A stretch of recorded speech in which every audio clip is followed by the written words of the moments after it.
More news from around the world and all of that here on the World Edition. We're going to see what's happening in various things going on. One of the things that I can tell you is that I was reading the news and they were talking about, of course, the war in Ukraine. And Putin has told forces to seal off the last Mariupol fighters, according to the BBC. But he's also ordered his troops not to storm the Azovstal steel plant where the last group of Ukrainian fighters in Mariupol is holding out. And of course, we do know that apparently President Putin of Russia is trying to capture that particular city because in this hard war that he is leading, he is trying to seal off the coastal area, which then makes it easier to bring troops in and out of the Ukraine and all of that. I'm actually of the opinion, as Chris is, that if anything happens in this kind of situation, it'll be one of them deals where we wind up with a divided country. Because I don't think that the entire of the Ukraine is going to fall. Because they are definitely giving up a very valid fight and all along those lines. So it'll be very interesting to see what happens in that regard. I'm interested to see what Chris has to say about it and what other things are going on in the war as well. And we'll be talking about that and things along those lines. But definitely it'll be interesting to see what happens and what folks' comments are about this. And of course, I'll bring Mr. Chris into the conversation. He spent some time in the military, so he might have some ideas of what the American reaction will be as this war continues to rage on over there. And we've seen a lot of devastation in that country. And of course, there are a lot of folks that are fleeing that country and going to places like Poland and other places.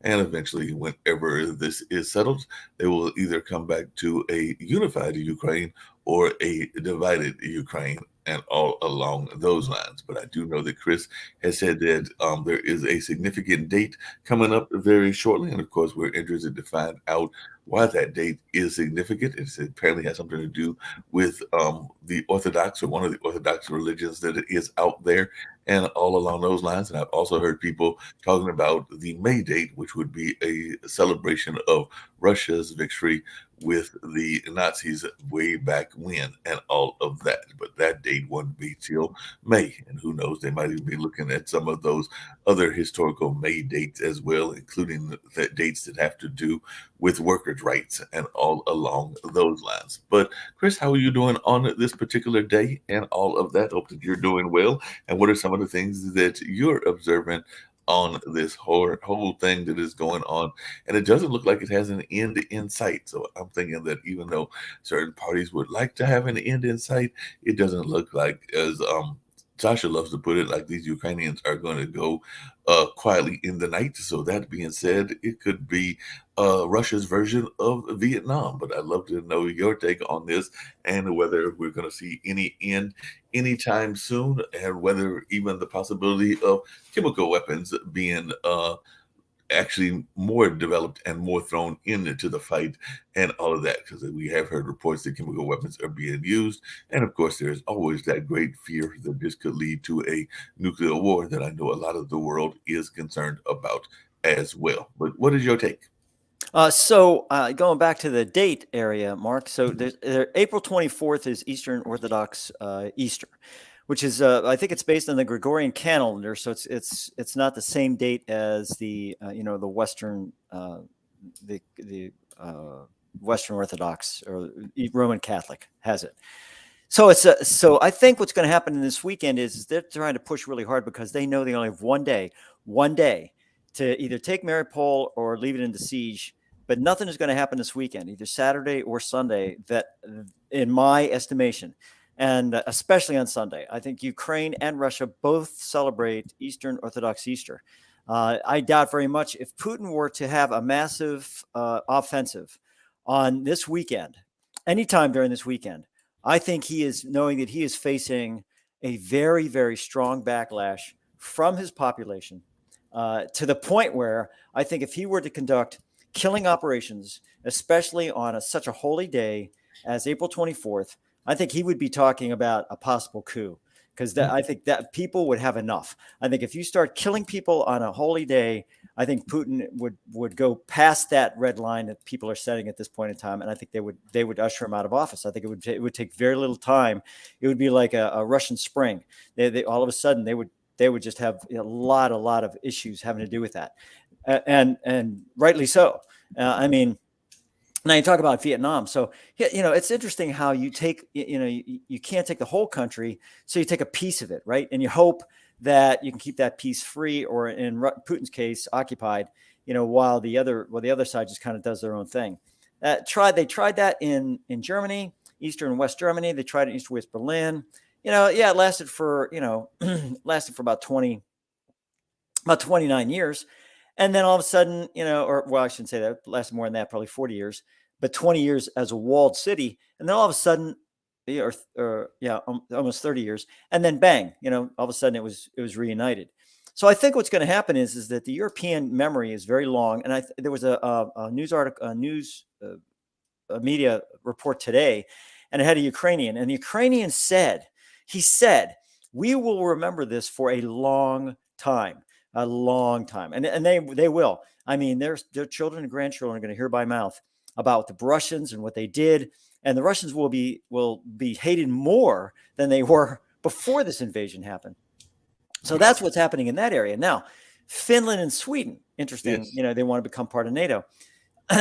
So I took another look at the maps, and basically what would happen is if Finland and Sweden become if they become members of NATO, basically the only part of that seaport, the Baltic Sea areas, for the Russians will be like 20 miles, if that. See, that's all they're going to have for ports and stuff. I mean, they are finding themselves in a really, really bad situation here, that they all of a sudden are going to be landlocked.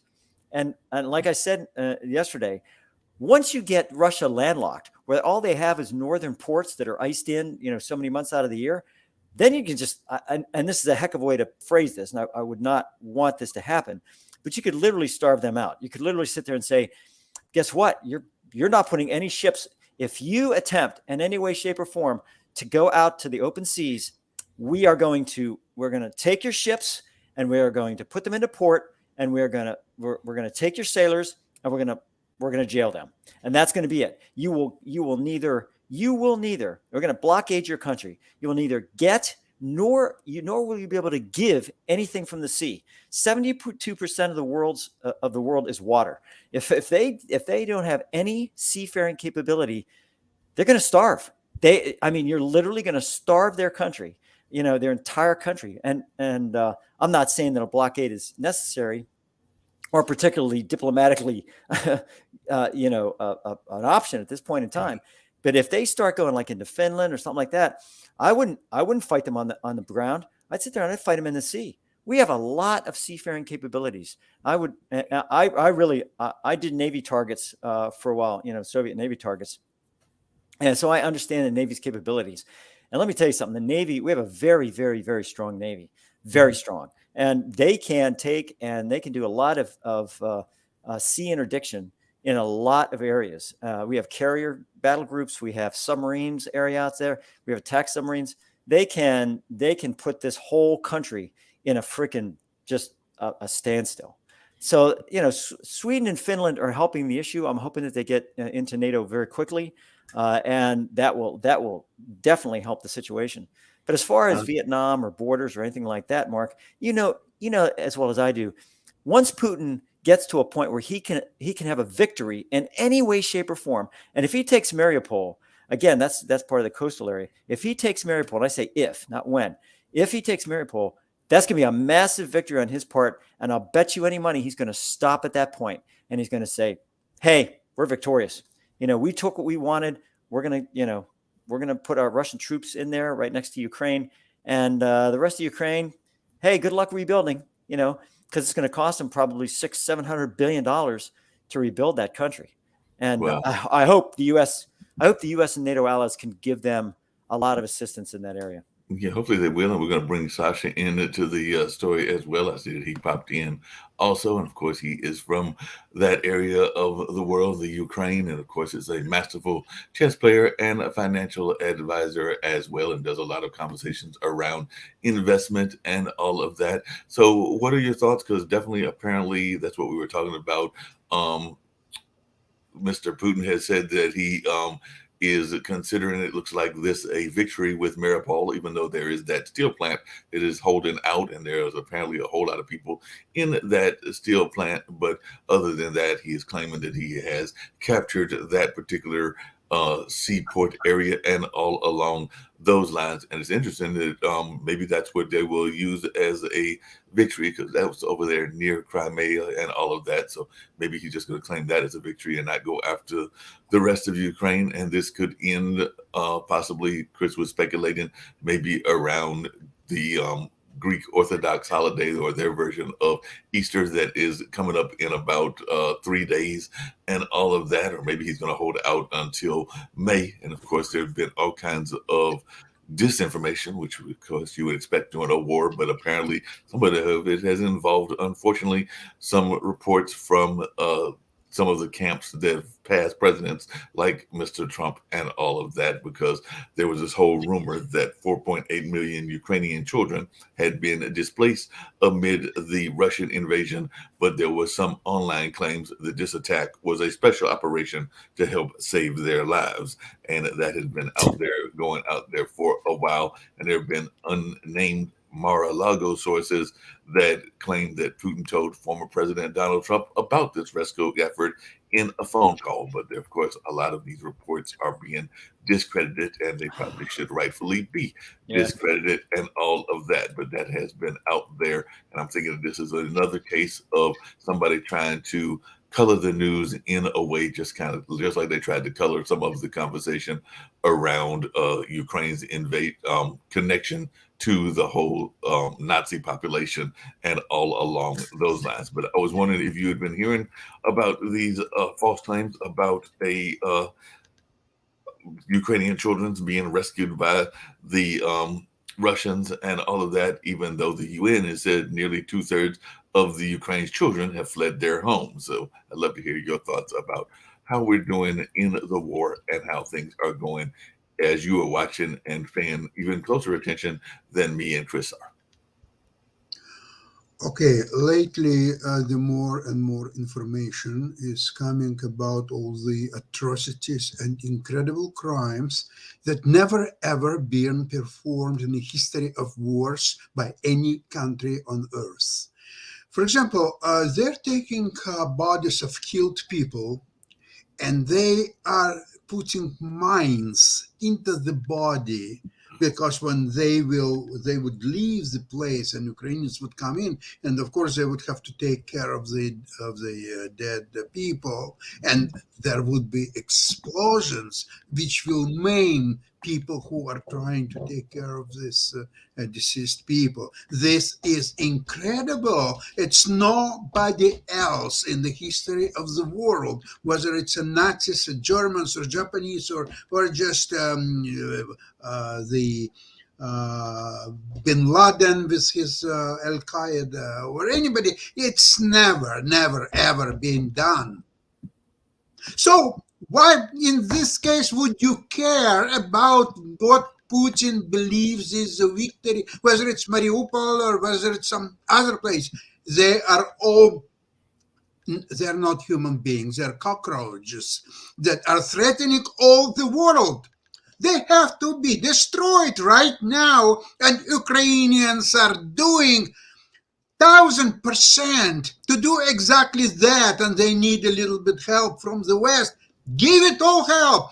Give them all arms that you have. Get everything to them, and go and kill these cockroaches. Kill these um, uh, creatures from the outer space. There is no human beings there. They are all criminals. They have to be not tried, nothing, just killed, and one more time, killed. Makes a lot of sense there and everything. Chris, one of the things that I was curious about, and I actually meant to bring it up yesterday and everything, is Zelensky, the president of the Ukraine, has said that without additional weaponry, this war will become an endless bloodbath, spreading misery, suffering, and destruction. And definitely mentioned Mariupol, Boka, and Kramatorsk, and said that the list will be continued. Nobody will stop Russia except the Ukraine with heavy weapons. And I guess one of the things that's being asked, and even Zelensky was asking this, is whether there is enough support coming from the West in the sense of true military support and all of that. So I would love to know, as a ex-person from our military, your feelings about this. Are we doing enough to actually supply, as we know Sasha definitely feels we need to do more of, and a lot of the other folks that are fighting there in the Ukraine would agree with Sasha. Are we doing enough to actually supply what they need? Well, I'll tell you the supply. Well, first of all, Sasha, I agree with you. That is absolutely inhumane what they're doing. They're setting bodies as booby traps. The minute people turn them over, or the minute they try to bury them, whatever else, they are getting blown up also. So they're taking first responders basically and targeting those first responders. That is heinous. And it was done in Vietnam. It's done in Africa. It's done in different areas. But that doesn't make it any better. By giving examples, that makes it worse. That means that these Russians are basically on the same level as tribal leaders, as basically bloodthirsty individuals that all they want is dead people. And that's craziness to me. I mean, just to do that, to booby trap bodies. What is wrong with this? But anyways, to get back to your point, Mark. Sorry, what was your point again? I was asking whether we as the West are supplying enough military. I took a look at the inventory of the stuff that they're giving the Ukrainians. Now, remember, and this is I know Sasha, I'm not trying to talk down to Ukrainians. Trust me, I'm not. But the Ukrainians are trained in specific types of hardware. If we give them hardware, we've got to give them training with that hardware if they're not familiar with it. That's why they're given Mi-7 helicopters. That's why they're given certain things that the Ukrainians are familiar with, because that was part of their inventory when they had the military. So we're trying to give them stuff. They're giving them Soviet era stuff, which actually is pretty good. The Soviet era stuff, people might say, well, that's older than, my God, that's the 1970s, 80s. Hate to tell you, but that stuff is good. It's very well armored. It was made to withstand pretty heavy bombardment. So, that's probably good equipment that they're giving them. But the bottom line is that you can give them stuff, but I'm going to tell you, if we're not giving them American or NATO people to train them in that area, because I'll tell you one thing, when you fight for your country, and I've never had to fight for my country. Sasha, you can wing on this if you want. When you fight for your country, it's amazing how quickly you can learn something. Like, when you're sitting there saying, look, you got to learn this anti-tank weapon, and they're coming down the main road here.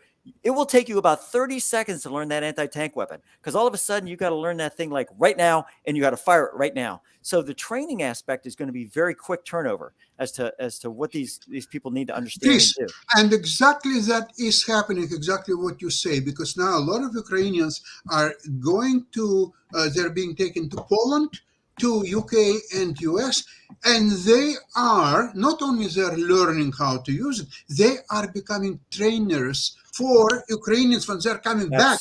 That's great. They're multiplying the number of people that can use it. So there is no worry that Ukrainians will not be able to use any equipment whatsoever. They are providing training as you go and move equipment all together. It's one cycle. And let me tell you one more thing about Eastern Europeans, because I worked with Europeans a lot when I was stationed in Germany and Italy. They're extremely smart people. And a lot of people might say, "Oh, the United States is this." Let me tell you something. Our education system is not good. And Mark, you can probably come in on that. Maybe in the 1960s, 70s, but around 1980s, 90s, it started to go downhill. And the Eastern Europeans are extremely. Ask them to do anything in math, like do quick arithmetic on a piece of paper. Man, it's amazing what they can do. Boom, they're there. The chess champions look at the chess champions. How many U.S. chess champions do we have? Just Only name one, them. Robert Yeah, Fischer. maybe Nick. But I mean, you got nothing, right? But Eastern Europeans, because they're smart, they understand strategy, they understand that stuff, the tactics, and they can put that stuff together very quickly. And let me tell you, Russians don't understand what they're going. Well, they do understand what they're going against, but Mariupol, I'm going to tell you, they're in that steel mill and they're setting booby traps about a half mile out. If those Russians want to take that steel factory, it's going to cost them thousands of Russian soldiers because they're just going to be blown up all the way to the entrance of that steel factory. I think if Putin is smart, and he's not, he'd say, you know something, we're just going to siege this steel mill, and we're going to just let them come out whenever they're He ready. already did that. See, Yeah.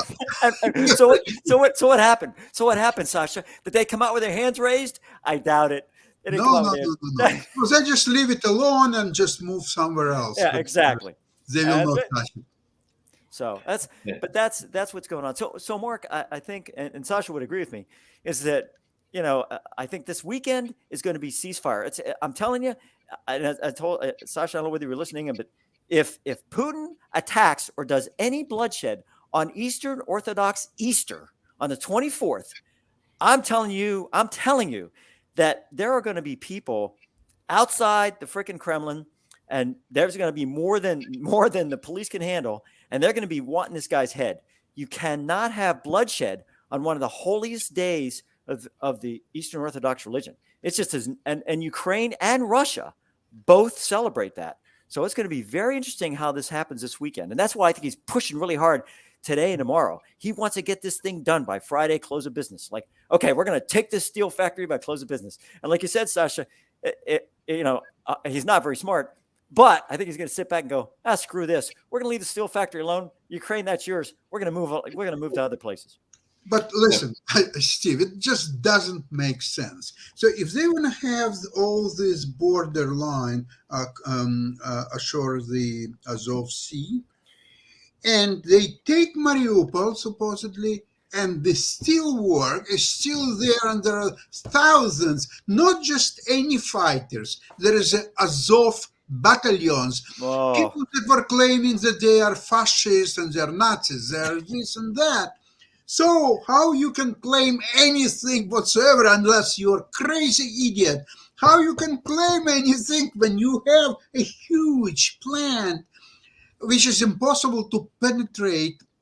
You need even nuclear arms may not do the job. Believe it or not. Nah. Maybe through radiation or maybe through other means, but to collapse that steel mill work, it's impossible. By the way, in the 90s and at the beginning of 2000s, I was very often in Warsaw in Poland. And in the middle of Warsaw, if you've been there is a huge palace of sport, science and culture or something like that. That was a skyscraper in the style of Stalin, which he built several of them, 6 or 7, I think, in Moscow. So he gave it as a present from Soviet people to Polish people. So they erected this huge structure. Now, after the Berlin Wall fell and Poland became independent, and they were trying to make it a European Union and so on. So Polish government decided that it's time to demolish this structure. They just couldn't, you could see that building from any place in Warsaw, regardless where you are, you see that as a monumental 1,000 years with the stand or so on. They did a study how to demolish that structure. Now, that structure is capable to withstand nuclear bombs, including hydrogen, by the way. So, wow. They came up to the result of the study was there is no money in the Poland in the next 50 years to demolish this structure. There simply will not be enough money. They just Wow. simply can't do it. It's still standing there. I was last time in Warsaw, 2016, 5 years ago. Uh, It was still there. And you can yeah. see it from any place in Warsaw. And they hate it passionately, but there is not enough money to destroy it. Not enough money to take it down. By the way, President Joe Biden did announce additional military aid for Ukraine Yeah. earlier today, Yep. totaling about $800 million, matching a drawdown of the same amount last week. As we've been talking about, Russia concentrates those attacks on the eastern Ukrainian region of Donbass and everything. And the latest infusion of security assistance includes non-artillery and artillery rounds, and it brings the U.S. aid to Ukraine during Biden's presidency to about $4 billion. That includes $3.4 billion since Russia President Vladimir Putin invaded Ukraine on February 24th, and all along those lines. So it does sound like there is more money coming in, but it does sound like there is still a need and a want by many of the folks that are supporting Ukraine for more of it to be military-like weapons and By the all way, along those lines. speaking about aid, remember when Soviet army got trapped in Afghanistan in the 80s? Yep. American helped a great deal to Taliban fighters with the Stinger missiles and so on. They were at the time they were spending about $1 billion to arm this Taliban people with no chance that they can defeat Russians and actually cross the Russian border and fight on the Russian territory. There was no chance, objectively speaking, but yet the U.S. took it very seriously and provided substantial help. Now, in this situation, Ukrainian army, it's not Afghanistan army. It's Right. a real European army that can actually take Russians on. You know that Russians is using now their last battalions available in Ukraine. They have nothing left. If somebody from Georgia or even Finland or just any other source will attack Russia, they have nothing to defend. If Japan will now say, okay, we want Kuril Islands, it's our territory, they have nothing to even send just to for propaganda purposes. Say, okay, here's our arms, we are going to fight. They have nothing left. Everything is in Ukraine. Everything is tied up there, and they're not making any progress. For fourth day that they are starting this offensive, so-called, there is no progress. They haven't took any city, even the little Mariupol, which is already, there is no city like Mariupol as we speak of. It's all been destroyed 100%. Yeah. It's Except for the steel mill. Yeah, except for the steel mill, which hasn't been That's right. destroyed, and there's a lot of hold-up fighters there. That's You right. just mentioned, and we do go to Al Jazeera, and definitely Nick brings that up all the time, that he gives it to their Facebook group, and then it gets out, and we get coverage there and everything. So I want to bring up something that I'm curious about, and I'd love to hear Chris's take on this. But as the war has been going on in Ukraine, that means other parts of the world are also going through troublesome things as well. And apparently, at least 16 people were killed in a bomb attack earlier today in 2 Afghan cities, including 12 people at a Shia mosque in Mazar-i-Sharif in the Balkh province, which had been claimed by the ISIS group, and all along that line. So 12 people were killed and 58 wounded by the blast on Thursday and all of that. And while that's going on, the UN has voted to secure formal presence in the Taliban-ruled Afghanistan, and the World Bank has approved $1 billion to fund urgent needs in Afghanistan. And definitely, I was just wondering, are we going to see more of these kind of attacks in those kind of regions, particularly as a lot of the world is paying attention to the Ukraine? And we do know that Afghanistan was actually involved with both world powers in that sense, because both, as you just mentioned, Sasha, Russia was involved in that area, and I think we were involved in that area as well. But I was just wondering, Chris, as a military person, what is your take on this? Are we going to see groups like ISIS and others possibly intensify because they feel that the rest of the world is being concentrated on what's going on in the Ukraine? And I'm also going to mention another Middle East attack as well after I hear your answer. Well, let's take a look at Yugoslavia, right? So Yugoslavia loses Marshal Tito, and all of a sudden, boom. There's 7 countries, bang. There's Serbia, there's Bosnia Herzegovina, there's Croatia, there's Albania sitting on the side there. There's Macedonia. There's all kind of different countries that all of a sudden say we're now free. So they take on each other, right? And it's like this horrible conflagration of war that's happening as a result of this single autocrat deciding that this is Yugoslavia and this is the way it's going to go. And I think that's what's happening. To tell the truth. And Sasha, you can take this with me, is that, there's all kind of regions in the world that are sitting back watching this Ukraine situation and sitting back saying, like you said, Russia's weakened here. If Russia's weakened, I wonder if that means that we can do stuff like, maybe we'll, because daggum well that the Russians were feeding the Taliban equipment. I mean, I have no doubt they were doing that. So now all of a sudden the Taliban's being taken on by this, this I don't know what you call it, a religion, this Islamic religious situation that does not like the Taliban. So they are fighting each other, and the U.S. is sitting there saying, "Yeah, that's not our problem." But in the meantime, there's 28 million Afghans that are starving to death. 28 million. So it's like all of a sudden you sit back and you go, "Geez, that's great. They're fighting each other. Who cares?" But all of a sudden, you got people that you did care about, when the U.S. was in there, and they're back to fighting each other. So I sit back and I go, and I don't understand this. And again, Sasha, maybe you can shed some light on this. I don't understand why, with the weakened position that Russia's in right now, why aren't we having the same situation that we're having in Afghanistan? Why aren't groups literally rebelling against the Russian government? Rebelling against Moscow, like, having these insurgent attacks against Russian authorities. Do they have that much of a hold on them? Yes, Russia was very skillful in their politics against the third world country, including Afghanistan and others or so. So they are creating the perception that they are trying to help them, and they do certain things which are obviously not very expensive, so to speak, but they provide appearance of some kind of help, some kind of it's a kind of a soft power that I think Russians learned from US, and US is not so skillful anymore in using soft power as they used to do before, especially during Cold War.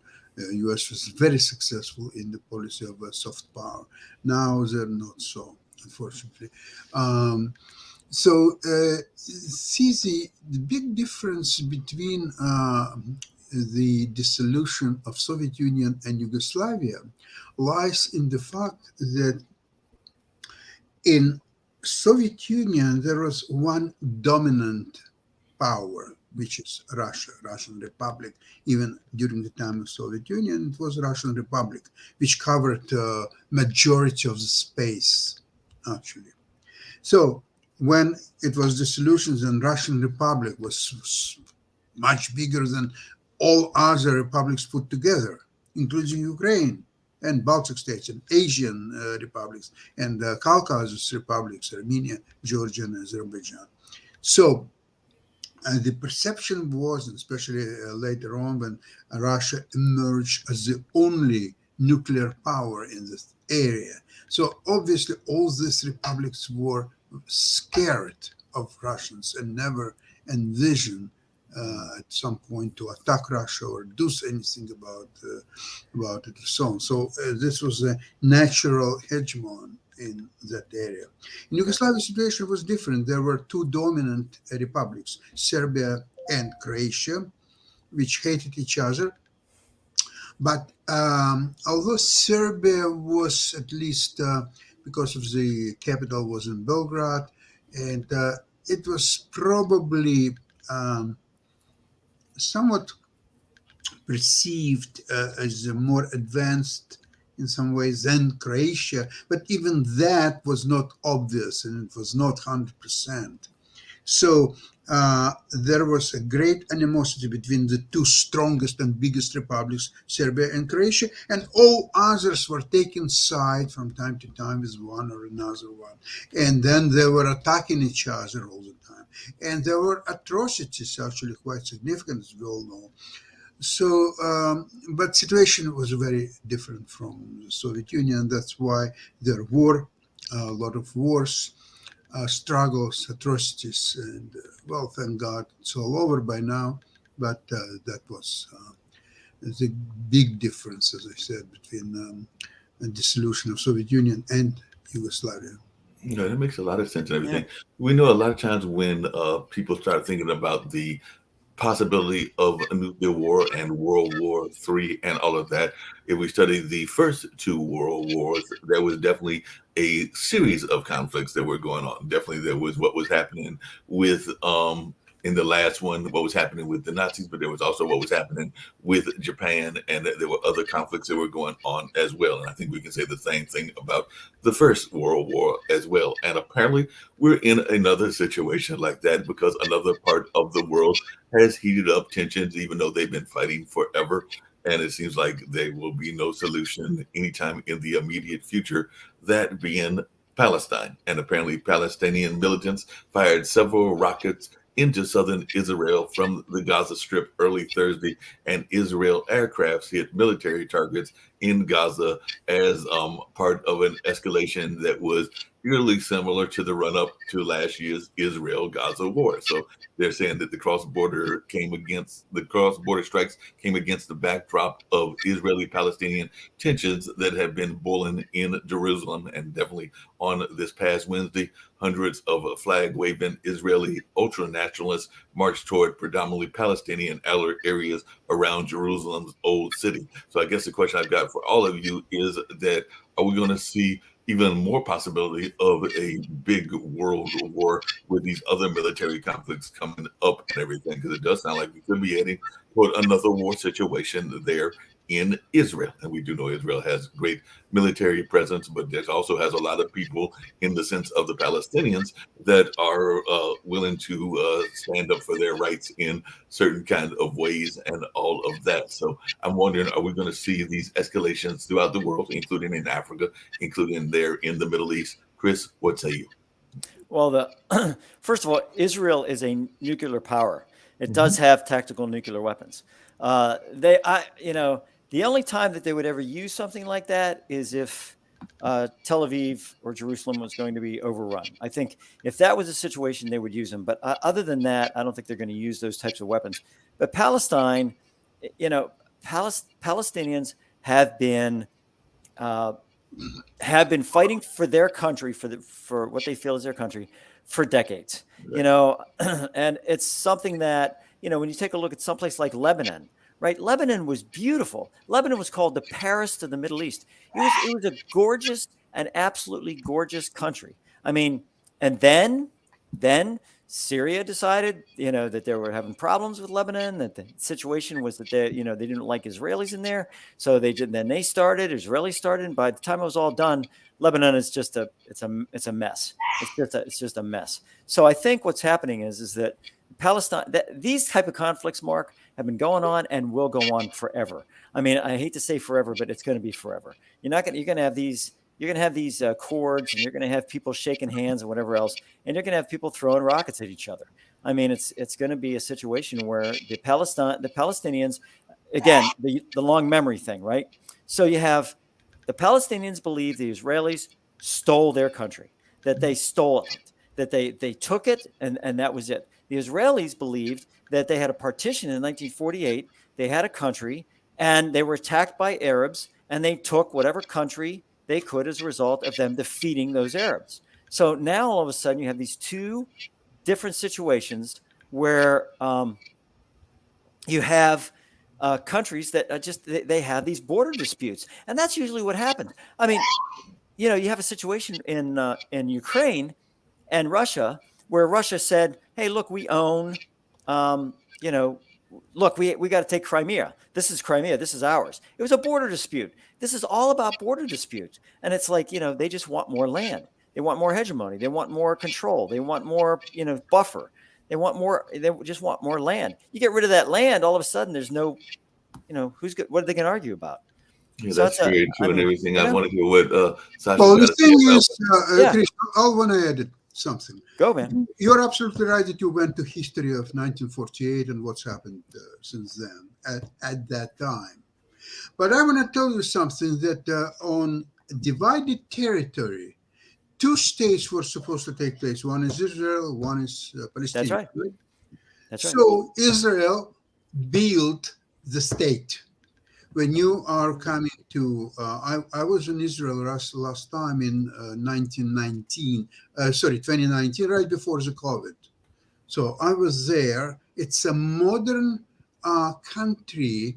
The Tel Aviv, you can compare it to any European city, whether it's a Paris or Warsaw or Berlin or anything. Just beautiful, vibrant city with developed high tech, with just biotech, just anything. It's all there. People are happy, and what's happened in Palestinians part of that divided country?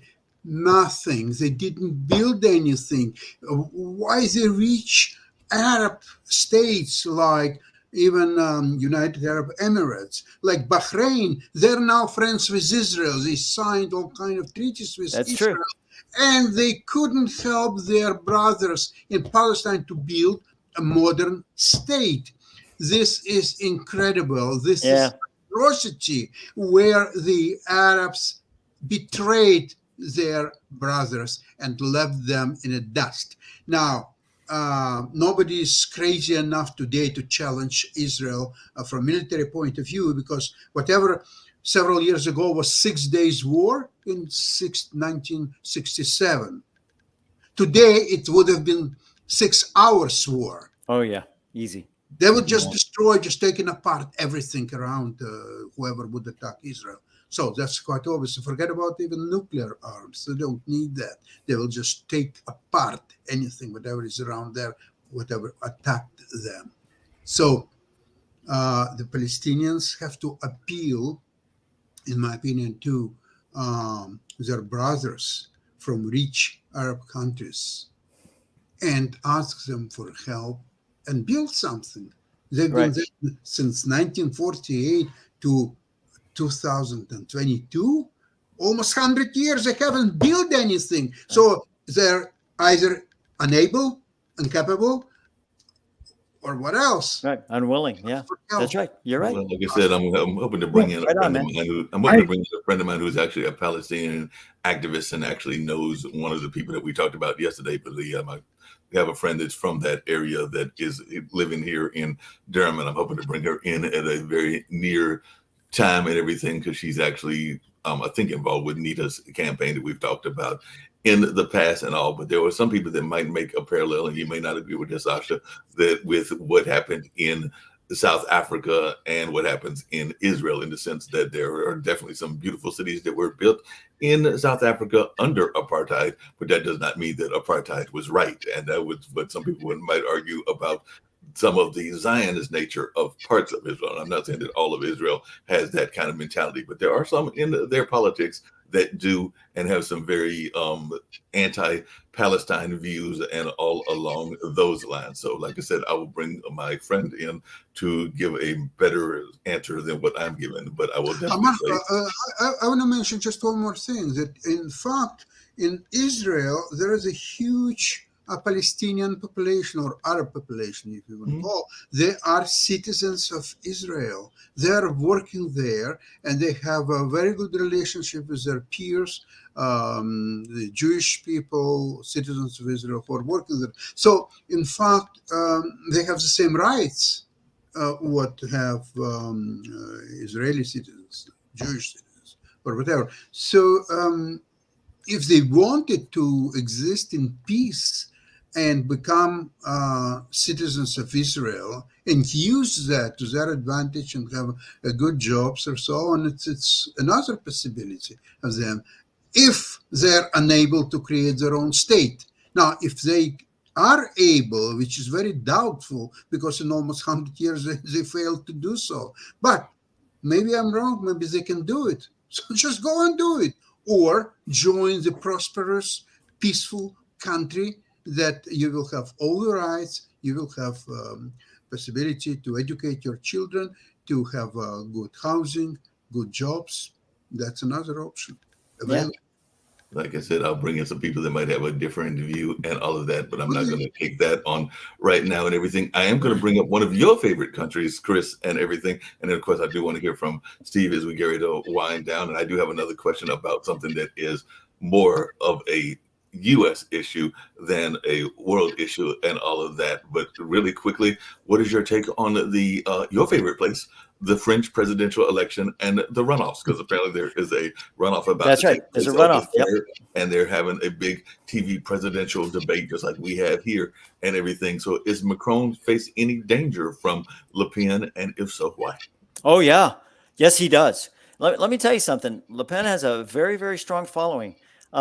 She's a nationalist, and I hate to say it, and I hate to say it, but she's kind of a Trumpian type person. She's very, she loved Trump. Trump was very, she just loved the way he ran the country and did whatever. And I think that what's going to happen is that Macron he's been playing this game, with this French. All French are nationalists. Don't get me wrong.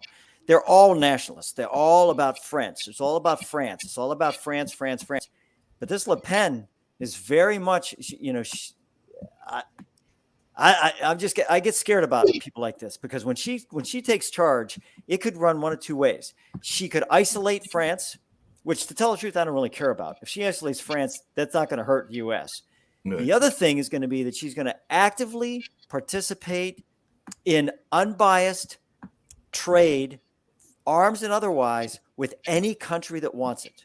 And that scares me because France has been kind of prone to do that crap. But under her, I'm scared that that's exactly what's going to happen. And they're going to start trading arms. And the problem is we share a lot with France in the way of arms dealing. I mean, so they're going to share a lot of what they have with other people. And next thing you know, you got this parity happening with places like freaking Rwanda, where they get Tunisia or someplace like that. And all of a sudden, these people are going to have sophisticated weapons. And that gets me back to Ukraine is here we have France that's going to be trading weapons with these countries. And I don't see France providing one weapon, not one rifle to Ukraine, not one. And they're a member of NATO. They're sitting Wow. back saying, we really don't believe in this stuff. But yet they're trading with Russia. I'm telling you, they're trading with Russia. They're trading with Ethiopia. They're trading with Tunisia, Morocco, all these different areas. So I don't know. Macron is not my favorite person, but after hearing what Le Pen had to say, especially in some of her speeches, it's a scary alternative. Sounds like a scary alternative. The thing I was going to get to, and I want to hear what Steve's got in his mind in terms of things going on in the world. But there was a psychologist who recently came out that talked about what separates, and apparently they did some work with at-risk youth and everything. What separates those that are successful and those that are struggling in terms of education. And these skill sets seem very basic and all of that, but apparently that is what they came out with because they said that what separates these folks is self-confidence, empathy, as well as self-control and integrity.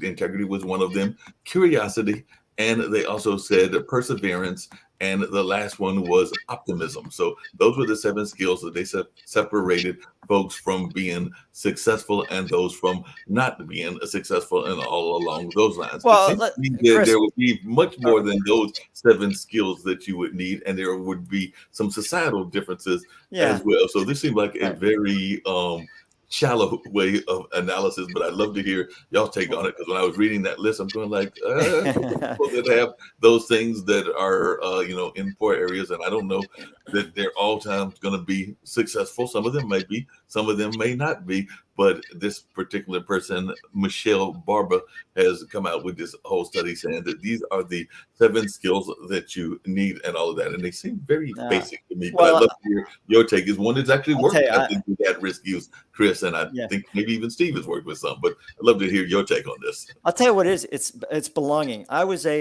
I was a statistics tutor, math and statistics tutor for a community college in Baltimore. And the one thing that people, they came in and they said, I'm just stupid. And I said, why would you say you're stupid? You're not stupid. And they'd say, well, my family always thought that I was really the dumb one. And I thought, that's a belonging issue, right? That's a status issue from belonging, right? And let's go back again to Ukraine, right? In Ukraine, they're saying to themselves, I am Ukrainian.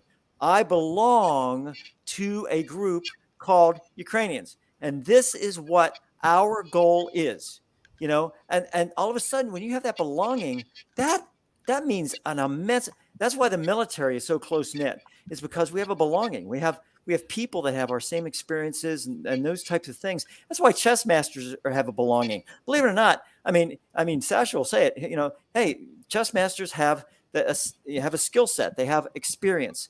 Their skill set may not be the same from that standpoint, but they still have a belonging to a group, right? And I think that's where this at-risk youth situation is. They don't belong to anything. Their family is working. They're trying to put a roof over their head. They're trying to pay their rent. They're trying to do all the things they need to do, and it's tough, to try to take and put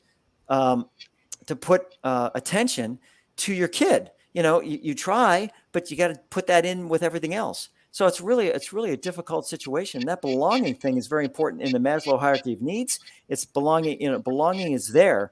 Right about where you get to that point where you start to move up that chain. So, I think that's a big deal. And let me tell you something. In Sasha's case, in Ukraine's case, there will be no doubt, who's Ukrainian and who is not when this war is over. Because I'm going to tell you, the people that were kind of on the edge, like, oh, I don't know, maybe I'm more Russian than Ukraine. Let me tell you something. They're going to be taking a hike. You're either going to be all Ukraine or you're not going to be all Ukraine. I mean, you're going to be the one who picked up a weapon and fought for the country, or you're going to be one that's going to be on taking a trip out east, or you're going to be taking some, loyalty oath or something to make sure that stuff doesn't happen again. No, that makes a lot of sense. The one thing that I'm not going to bring up the COVID this time around, even though there's a lot of conversations around the mask and everything along those lines. But the last news story that I was going to bring to folks' attention actually involves another former president and all of that. But I'd love to hear people's take on that, including both you, Sasha, as well as Chris and everything. But apparently the brother and sister-in-law of former First Lady Michelle Obama has filed a lawsuit against a Milwaukee private school over issues of inclusiveness and alleged racial bias. I did not realize that Michelle Obama's brother was actually in an interracial relationship, but in a 25-page lawsuit filed Monday in a Wisconsin circuit court, Greg and Kelly Robinson have argued that the University School of Milwaukee expelled their two sons, who were 11 and 9 years old, despite the two being quote-unquote model high achievement students.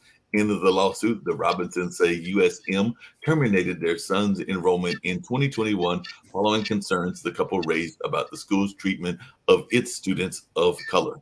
Additionally, the parents said they raised concerns to the school about what they say was USM's failure to provide the supportive, inclusive learning environment that was promised, according to the lawsuit. And shortly after their complaints to USM, the Robinsons say their children were dismissed from the school. So they were saying that was what is going on and all along those lines. So I'd love to hear y'all's take on these people of family of power, if not powerful themselves and everything, using some of this power to actually bring a suit and everything. And by the way, the University School of Milwaukee said in a statement to the school community that it could not comment on the specifics related to this lawsuit. However, the school said the Robinsons' children's removal was not because of their parents' complaints of bias. We cannot and will not tolerate persistently disruptive, disrespectful, bullying, or harassing behavior directed at our devoted and hardworking teachers and administrations. Such conduct that makes faculty feel unsafe not only violates our common trust pledge and parent-school partnership, but also interferes with USM's operations and precludes a positive and constructive working relationship between the school and the families we proudly serve. With such parental conduct threatens the educational environment we have created, we have no choice but to take action. So it sounds like they're going to go fight against the family that is related to the Obamas and all along those lines. And it sounds like Kelly Robinson even filed a second report 2 months later about similarly concerning language in a different class assignment. So there are some questions about class assignments and some of the language involved. Who knows? Maybe it involves critical race theory for all I know. But definitely, I'd love to hear your thoughts about this case of maybe people using their power to bring up a lawsuit and all of that. But what are your thoughts, Chris? And maybe if Sasha wants to jump in as well. Sure. Sasha, you have why don't you go ahead, man? I can come in. Anybody who can put $25,000 retainer to his lawyer or her lawyer should go ahead with a lawsuit and just sue just almost anybody and everything, and because there is a chance that even if it's a frivolous lawsuit without any merits, it still could be settled out of court, and you for sure will get some financial benefits or so on. I'm not going to provide my opinion about merits of that lawsuit. I think it's irrelevant. If there are merits, they will win. If there are no merits, they will lose, most likely. And how it can affect the lives of people in the United States all over the world, I'm not so sure. I would dismiss this nonsense altogether. Your take, Chris? Well, and this is me talking, Mark. So there's entitled white people. Are there entitled black people? I would agree that there are entitled black people. So I take a look at this and I go, there's got to be more to the story. I absolutely agree with Sasha. There is much, much more to the story than what's being brought out here. I can't comment on the merits of the case itself, but I'm just saying that right now it's big media coverage because it's basically Michelle Obama's brother, right? Right. But I have a funny feeling that it's going to quietly settle down once evidence is presented that's not going to show that it's this, color bias that is being presented, on the down low within that media report. So I take a look at that. And also CRT, it means a couple things. CRT means cathode ray tube. That's number one. CRT also means critical race theory, but CRT also means it also stands for another definition having to do with treating a treatment of people. It's not just race theory. It has to do with treatment of people in general. So and that's what they're mixing up these CRTs all over the place. So that's interesting. But it'll be interesting to see how the case wins out. But I'll bet you that once evidence is presented, the media is slowly but surely, it's just going to go downhill. You're going to hear nothing about it until, well, you won't even probably hear the bottom line on it. So yeah, I can see that and everything. And last but not least, and this was involving another part of the world, we actually did a good job of giving a lot of world coverage today in the World Edition. So let's talk about the U.S. except for the thing around the Obamas and everything, or the Obama relatives, I should say. But British Prime Minister Boris Johnson has apologized for breaking his own COVID-19 restrictions, but claimed he didn't know his 2020 birthday gathering thrown in his honor was an illegal party in his first comment to lawmakers since he was fined by police last week. So Johnson offered members of parliament what he called a wholehearted apology on Tuesday as he attempted to stem the rule dodging scandal that has derailed his premiership. So what do you think? And that there were even parties of major leaders here in the United States doing this whole COVID thing as well. But definitely it looks like Boris got in a little bit of trouble over there in London. So what is your take, both of you, on this? If you can answer in a couple of minutes, because I do know that there were parties even here in the U.S. by some of our folks on both the Democratic and the Republican side, as well as even some third-party folks as well. But what's your take, and does he need to be worried about this scandal possibly taking him down? I think Sasha will agree that this thing is, it's much ado about nothing. I mean, the bottom line is that leaders have to show some example. If they're going to put stuff in the mandate, if they're going to put something in the law, follow the law. I mean, I have to admit, much as I'm not a real big fan of Pierre Trudeau, he does follow the law. he does do things. When he says something, he will follow that law. So I have to admit that is one consistency that, if and the U.S. doesn't do that either. And so it's nice to be able to see a leader to sit there and say, I'm going to do this, and I'm going to do this. This is, I'm going to say this, I'm going to do it. So that's the only thing I got to say about that. Chris, have you talked about Pierre Trudeau or his son? Oh, I'm sorry, Justin. Sorry, Pierre Justin. Trudeau. That's his father. I so apologize. No, Pierre Trudeau. Trudeau was a great politician in his own right. He was. I really like Pierre. No, but I mean, I so apologize. I apologize. I apologize on that, Sasha. But I'm surprised that very few people are talking about how brave Boris Johnson was traveling to Kiev and walking on the streets of Kiev with Zelensky. That was quite a spectacular show of his show how fearless he is to walk into a place where it could be bombed by Russians at any given point, or at least there was a danger of it for sure. Yet he neglected that and so on. And I wish Joe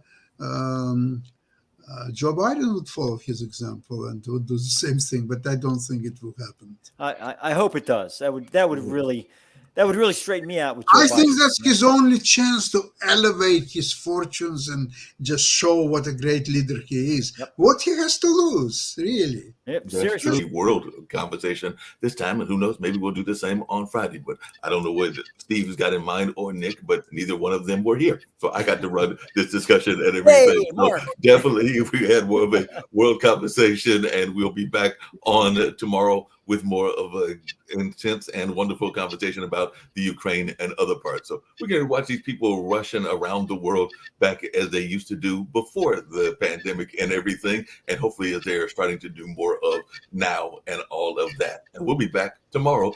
I think both of us will be here as well as myself, and hopefully Nick and Steve will be joining us as well. But let's get on out of here. It's great talking to y'all too, my two good friends and everything, and I will catch y'all on the flip side, as we sometimes say in the whole entertainment world and all of that. So get ready to get on out of here.